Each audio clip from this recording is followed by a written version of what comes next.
बघा तुम्ही म्हणता ना, जे लोक म्हणते संसार जोडण्याचा प्रयत्न केला नाही, या गाडीला आजपर्यंत मी 70 ते 80 हजार लावले जवळचे। ही गाडी नुसतं 17 की 15 हजाराची मी विकत आणली होती। त्याच्यानंतर 25 ते 30 हजाराचे फाटक बसून घेतले। तिकडं लस्सी सेंटर लावलं तर तिकडं पण भरती वगैरे टाकली, खोल गड्डा होता, मग त्यात भरती वगैरे टाकली, त्या दुकानाला खर्च लावला। हे ताट्या आणू दे, हे आणू दे, ते आणू दे, म्हणजे तिथेही पैसे वसूल नाही झाले, नाही इथेही पैसे वसूल नाही झाले। शेवटी माझा नवरा गेला पळत सुटत गावाला। त्याला ना मेहनत करणं नाही पाहिजे ना काहीच करणं पाहिजे नाही। एखादा समजा माणसाला आपण जर बिझनेस लावून देतो तर मी संसार जोडण्याचा भरपूर प्रयत्न केला, म्हणूनच नवऱ्याला व्यवसाय वगैरे लावून दिला होता। परंतु आता मी पुण्याला जाणार आहे तर मला हे सर्व तोडून वगैरे प्लॉटला कंपाऊंड करून ही गाडी वगैरे सर्व काही मी विकून देणार आहे। शून्यातून पुन्हा एकदा नवीन विश्व निर्माण करायचं आहे आणि यावेळेस मी कोणाची साथ घेणार नाही, कारण विश्वास सर्वांनी तोडलेला आहे। कसे आहे तुम्ही? आय होप तुम्ही मस्त आणि मजेत असणार आहे। आम्ही सुद्धा मस्त आणि मजेत आहे। आमचा नाश्ता सुरू आहे। तर हॅलो फ्रेंड्स, स्वागत आहे तुमचं या चॅनलवर ज्याचं नाव आहे मोहिनी की दुनिया। तर हा मी एक जिम्बल घेतलेला आहे, कारण प्रमोशनचे व्हिडिओ वगैरे शूट करायला प्रॉब्लेम होत होता, तर त्याची सगळ्यात अगोदर सेटिंग वगैरे करून घेतलेली आहे सगळ्यात अगोदर। आणि आता मला पुण्याला जायचं माझं निश्चित झालेलं आहे। तर माझी जी कॅन्टीनची गाडी होती तर ते मला विकायची वगैरे आहे, कारण त्याला कस्टमर आलेले आहेत, कारण तेवढेच पैसे माझ्या कामात पडतात। तर त्याच्यासाठी आम्ही नाश्ता वगैरे केलं, आम्ही निघालो। तर आता नाश्ता वगैरे केल्यानंतर निघालो तर घरात भरपूर असा कचरा जमा झालेला होता आणि गाडी कचऱ्याची आली नव्हती। मग सगळ्यात अगोदर कचरा फेकला आणि गाडीकडे गेलो।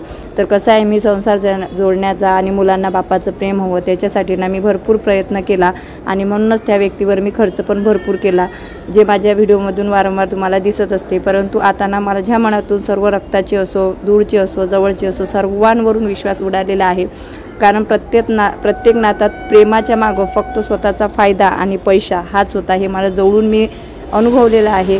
त्याच्यामुळे आता कोणावर विश्वास ठेवणार नाही आणि कोणाला साथसुद्धा मागणार नाही, कारण जन्माला व्यक्ती येतो आणि मरतो तेव्हा एकटेच जातो, त्याच्या सोबतीला कोणी नसते। तर आता माझे जे गाडीचं काम आहे तर ते करून, म्हणजे तिथल्या ज्या मी तिथं शटर वगैरे जे केलं होतं सावलीसाठी गाडीच्या, तर ते आता सर्व मला काढून माझा जो रिकामा प्लॉट आहे त्याला कुंपण घालायचं आहे आणि ही गाडी विकून द्यायची आहे। तर इथं सगळ्यात अगोदर आणि मुलांना घेऊनच प्रत्येक काम करावं लागते, असं नाही की मुलांना सोडता येते। तर आई आणि आम्ही सर्वजण शॉपवर जाणार होतो, त्याच्यामुळं काय केलं की मुलांना पण घेऊन निघालेली आहे।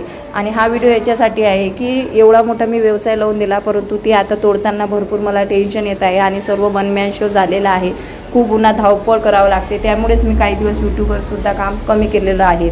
परंतु मी माझं प्रमोशनचे व्हिडिओ वगैरे करत असते। आता ही तुम्ही गाडी बघू शकता, ही गाडी मी 15 हजाराची दुसऱ्या गावावरून आणली होती। नंतर हिला मी मुठा बसवल्या, रिंगा बसवल्यानंतर मग माझ्या नवऱ्याचं ठरलं की बाबा म्हणजे गाडी पॅक पाहिजे, मग मी त्याला खर्च केला। त्याच्यानंतर खुर्च्या, टेबल, बर्फाचा खोका, तुम्हाला माहीत आहे एखादा जर व्यवसाय लावायचा असला ना भरपूर असा खर्च लागत असतो। तर फायनली आम्ही इथं आलेलो आहो आणि आम्ही गाडीचं काम चालू केलं। तर इथं ना सावली असल्यामुळे आता आम्ही हे गाडी चालवत नव्हतो ना, त्याच्यामुळे भरपूर लोक इथं गाडी वगैरे लावत होते आणि असं वाटत होतं की ती बाजूची बाई व्यवसाय करत आहे, त्याच्यामुळे आपण करू नये। जर मी आकोटात असते आणि मला जर कोणाचा सपोर्ट असताना तर मी नक्कीच हा व्यवसाय पुढे नेला असता, परंतु कसं आहे की मला या टेन्शनच्या दूर जायचं आहे। जरी मी इकडे आहे ना तरी पण भाऊ कसा म्हणजे शिव्या वगैरे देणे किंवा माझा विषय ते चालूच ठेवतात आणि माझ्या कानावर आलं की मला येतं टेन्शन, मग मी त्यांच्या व्हिडिओद्वारे त्यांना शिव्या देत असते। तर ते मला आता टेन्शनच्या दूर जायचं आहे। चला फ्रेंड्स, तर आता मी इथं आलेला आहो, ही आहे माझी गाडी बघू शकता। तर दुसऱ्यांनी म्हणा पोटावर पाय दिल्याने असं होत असते। आता या बहीण बाजूच्या बहीण इथं कॅन्टीन लावली होती, आता आम्हाला असं वाटलं की त्या बहीण लावली म्हणून मग आम्ही बंद केले, आता त्या बहीण बी बंद करून दिली। काय औकात आहे बाप्पा लोकांचा, काही समजत नाही मला। तर एक तर ते माझा नवरा, हे बघा तुम्ही म्हणता ना, जे लोक म्हणते संसार जोडण्याचा प्रयत्न केला नाही, या गाडीला आजपर्यंत मी 70 ते 80 हजार लावले जवळचे। ही गाडी नुसतं 17 की 15 हजाराची मी विकत आणली होती। त्याच्यानंतर 25 ते 30 हजाराचे फाटक बसून घेतले। तिकडं लस्सी सेंटर लावलं तर तिकडं पण भरती वगैरे टाकली, खोल गड्डा होता, मग त्यात भरती वगैरे टाकली, त्या दुकानाला खर्च लावला। हे ताट्या आणू दे, हे आणू दे, ते आणू दे, म्हणजे तिथेही पैसे वसूल नाही झाले, नाही इथेही पैसे वसूल नाही झाले। शेवटी माझा नवरा गेला पळत सुटत गावाला।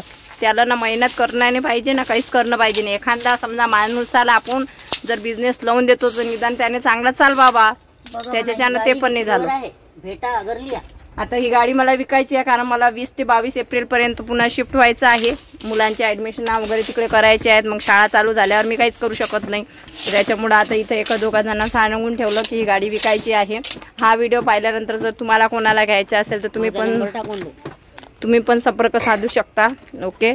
तर ही बघ आणि लोकांनी बघा गाड्या लावून दिल्या आमच्या याच्यात. लोक करतात म्हणा खेटे घेतात. मग खाली घर कुत्तो का राजच असते. आणि कसं आहे जेवढं मी यांच्या दूर जाईन ना तेवढी माझी प्रगती होणार आणि तेवढं मला बरं वाटणार. कारण कसं आहे की एवढं माझ्या घराचं नुकसान झालं, एवढं नात्याचं नुकसान झालं. नवरा तसा निघाला, त्याला एवढा सपोर्ट केला तरी तो तसा निघाला. आता आईला काही मी जबरदस्ती करू शकत नाही कारण आईची काही इच्छा माझ्यासोबत यायची नाही आहे. तरी म्हटलं ठीक आहे नको येऊ. तर आता इथं गाडी वगैरे साफ वगैरे करून घेतली आणि काही असं जे साहित्य होतं म्हणजे चिप्स वगैरे जे विकायला आणले होते तर ते आता दुकानात घेऊन जाणार आहो आईच्या. आणि बाकीचं सर्व वगैरे सामान काढून घेतलं आणि इथं जे एक दोघं जण होते त्यांना असं सांगितलेलं आहे की ही गाडी विकायची आहे, कोणाला लागली तर सांगा. तशी आता 2 गिऱ्हाईक आलेले आहेत आणि लवकरात लवकर ही गाडी विकल्या जाणार. आणि इथं ज्या ताट्या वगैरे बल्ल्या वगैरे होते तर तेच कुंपण मी आता माझ्या प्लॉटात घालणार आहे. मोठा टास्क आहे, मोठं हे आहे. नवऱ्याला एवढं माहिती पडल्यावर तो हे पण विचारत नाही की तू तिथे एकटी काय करशील, कशी जाशील, मी तिथं तुला सामान नेऊन देऊ काय नाही. तर हा जो बॉक्स आहे ना आम्ही 6,000चा घेतला होता. परंतु आता कसं आहे ही वस्तू आपण विकत आहोत त्याच्यामुळे ते 3 किंवा 4,000तच जाणार आहे. त्याच्यामुळे मी हा व्यवसाय लावला तेव्हा माझाच पैसा गेला आणि हा व्यवसाय चालला पण नाही. म्हणजे याचे पैसे पण वसूल झाले नाही, गाडीचे सुद्धा पैसे वसूल झाले नाही.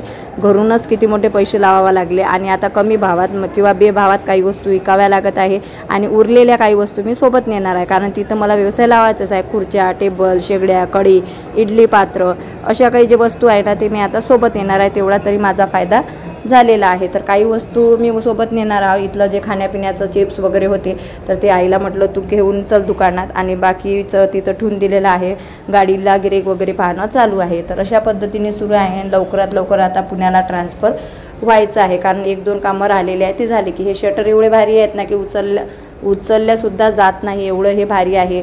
खूप पस्तावा होत आहे की आपण विनाकारण नवऱ्यावर एवढा मोठा खर्च केला. ते सेविंग जर करून ठेवली असती तर आज पुण्यात गेल्या माझा न्यू व्यवसाय चालू झाला असता. पण अजूनही मी थकली नाही कारण की मी जिंकली नाही आणि मी कधीही हरणार नाही आणि कोणाला भिका तर मी मागणार नाही एवढं मी सांगते. कारण माझा भाऊ वगैरे यांना काही लोकांना असं वाटत आहे की मी तिथं गेल्यावर एकटी काय करणार, मी रडणार पडणार आणि मी परत येणार.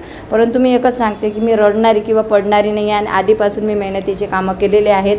जरी पुढे सोशल मीडिया नाही चाललं तर मी आजही सांगते की मी स्वयंपाक धुणी भांड्याला सुद्धा लाजणारी मुलगी नाही. काय झालं?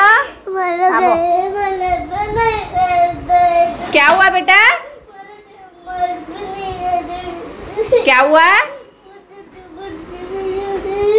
दीदी तूने जेल में डाल. मम्मी बोला दीदी तू दीदीला त्रास देता ना? नहीं मम्मी प्लीज. दीदीला तू अभ्यास करू देत नाही? Mamma please. सॉरी म्हणता का दीदीला? सॉरी म्हणशील का? बर थांब.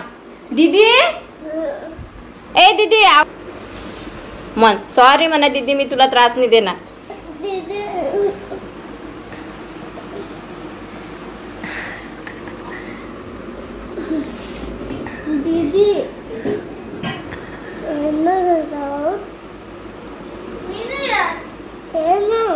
सॉरी म्हणा, मी तुला त्रास नाही देणार म्हणा. तर स्वरा आणि स्वराचे थोडेसे भांडण झाले होते आणि दुकानावरून आम्ही सामान वगैरे आणलं. फ्रेश वगैरे झालो, भांडी वगैरे घासली मी आणि आईने स्वयंपाक वगैरे केला आणि इथं आम्ही जेवण करायला बसत आहोत. आणि स्वराचं काय हॉस्टेलची सवय आहे तर तिला ना घरच्या काही भाज्या आवडत नाही, काही आवडतात. तर असा तिचा धिंगाणा चालू असतो. आणि कसं आहे ज्या कामाने आपलं पोट भरते ना ते आपलं काम असते. त्याच्यामुळे मी तर कोणत्याच कामाला लाजत नाही आणि लाजणारी नाही.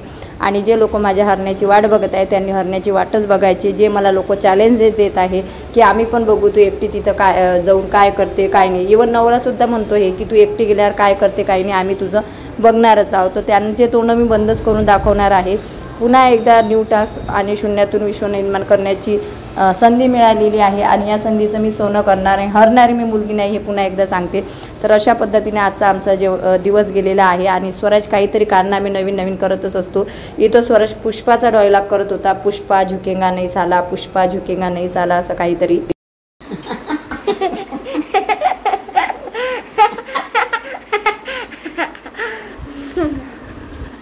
तर अशा पद्धतीने आमचा आजचा दिवस गेलेला आहे. बाकी तुम्हाला आजचा व्हिडिओ कसा वाटला ते कमेंट बॉक्समध्ये नक्की सांगा. भेटूया लवकरच ना आपण व्हिडिओमध्ये.